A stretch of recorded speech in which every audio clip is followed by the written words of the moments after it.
ఆదికాండము 16వ అధ్యాయము. అబ్రాము భార్య అయిన శారయి అతనికి పిల్లలు కనలేదు. ఆమెకు హాగరు అను ఐగుప్తియురాలైన దాసి ఉండెను. కాగా శారయి, ఇదిగో నేను పిల్లలు కనకుండా యెహోవా చేసి ఉన్నాడు. నీవు దయచేసి నా దాసితో పొమ్ము, ఒకవేళ ఆమె వలన నాకు సంతానము కలుగవచ్చునని అబ్రాముతో చెప్పెను. అబ్రాము శారయి మాట వినెను. కాబట్టి అబ్రాము కనాను దేశములో 10 ఏండ్లు కాపురమున్న తరువాత అబ్రాము భార్య అయిన శారయి తన దాసి అయిన హాగరును ఐగుప్తియురాలిని తీసుకొని తన పెనిమిటి అయిన అబ్రామునకు భార్యగా ఉండునట్లు అతనికిచ్చెను. అతడు హాగరుతో పోయినప్పుడు అది గర్భవతి ఆయెను. అది తాను గర్భవతి నైతినని తెలుసుకొనినప్పుడు దాని యజమానురాలు దాని దృష్టికి నీచమైనదాయెను. అప్పుడు శారయి, నా ఉసురు నీకు తగులును, నేనే నా దాసిని నీ కౌగిటికి ఇచ్చిన తరువాత తాను గర్భవతి నైతినని తెలుసుకొనినప్పుడు నేను దాని దృష్టికి నీచమైన దాననైతిని. నాకును నీకును యెహోవా న్యాయము తీర్చునుగాక అని అబ్రాముతో అనెను. అందుకు అబ్రాము, ఇదిగో నీ దాసి నీ చేతిలో ఉన్నది, నీ మనస్సు వచ్చినట్లు దాన్ని చేయుమని శారయితో చెప్పెను.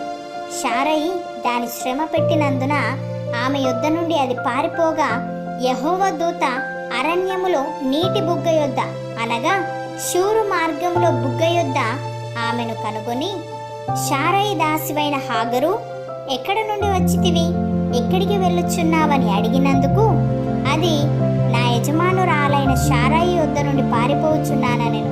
అప్పుడు యెహోవా దూత, నీ యజమానురాలి యొద్దకు తిరిగి వెళ్ళి ఆమె చేతి క్రింద అణిగి ఉండుమని దానితో చెప్పెను. మరియు యెహోవా దూత, నీ సంతానమును నిశ్చయముగా విస్తరింపజేసెదను, అది లెక్కింప వీలు లేనంత విస్తారమవునని దానితో చెప్పెను. మరియు యెహోవా దూత, ఇదిగో యెహోవా నీ మొరను వినెను, నీవు గర్భవతివై ఉన్నావు, నీవు కుమారుని కని అతనికి ఇష్మాయేలు అను పేరు పెట్టుదువు.